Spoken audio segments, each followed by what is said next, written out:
राजा वीरसेन आणि त्याचा पुत्र सूर्यप्रताप. प्राचीन काळी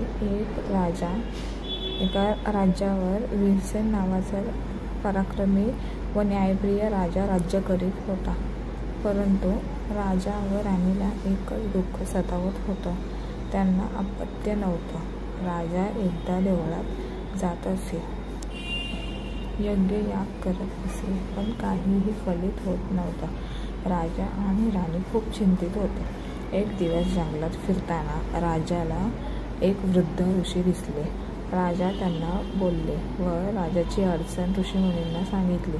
ऋषी बोलले, महाराज, देवाला केवळ यज्ञाने प्रसन्न करता येत नाही.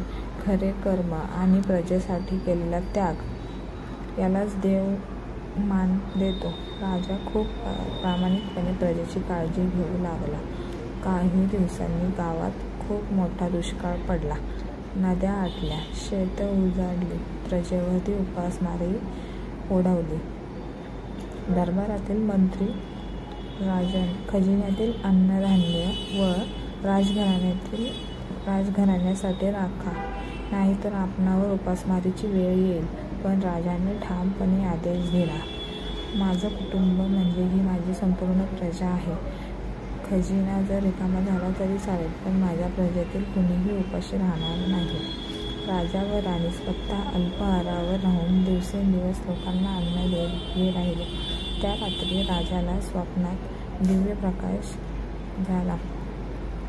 पितृत्व सिद्ध केलं. प्रजेसाठी केलेला त्याग हा सर्वात मोठा यज्ञ आहे. लवकरच तुला पुत्रप्राप्ती होईल. आणि ते जे स्वप्न होतं ते नवमी सत्यात उतरलं. काही काळात राणीला पुत्ररत्न प्राप्त झालं. संपूर्ण राज्य आनंदमग्न झालं.